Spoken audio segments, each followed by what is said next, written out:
રાજકોટના ધોરાજીમાં મગફળીની ખરીદી બંધ કરવામાં આવી। બીજા દિવસે મગફળીની ખરીદી પણ બંધ કરવામાં આવી ત્યારે બારદાન ખાલી થઈ જતા બંધ કરવામાં આવ્યું, જ્યાં ખેડૂતોને ભારે હાલાકીનો સામનો કરવો પડ્યો। બારદાન અત્યારે આમાં નાફેડની ખરીદીમાં બારદાનની અછત છે। એમ કે છે કે બારદાનની અછત છે, તો બારદાનની અછત હોય તો ખેડૂતને શું કરવાનું? ખેડૂતને રોજ ધક્કા જ ખાવાના કે ભાઈ ક્યારે વારો આવશે, ક્યારે તમે ખરીદી કરશો, અમારી મગફળી ક્યારે તોરાહે, બરોબર છે। અને આ બારદાન આજે અઠવાડિયાથી આ એક જ રટણ કરે છે કે બારદાનની શોર્ટેજ છે, બરોબર છે। બારદાન વાકે ખેડૂતોને મગફળી લઈને આવવાનું થતું નથી, તો ખેડૂતોને શું કરવાનું છે? ખેડૂત પાસે સગવડ ન હોય એને ભાડે ગોડાઉન રાખીને અત્યારે મગફળી ભરેલી છે, તો એ ભાડા ખેડૂતોને ચડે છે।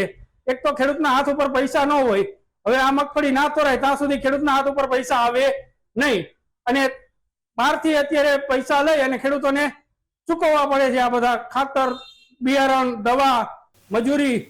તો ખેડૂતોને હવે શું કરવાનું બારદાન ન હોય તો? આના તાત્કાલિક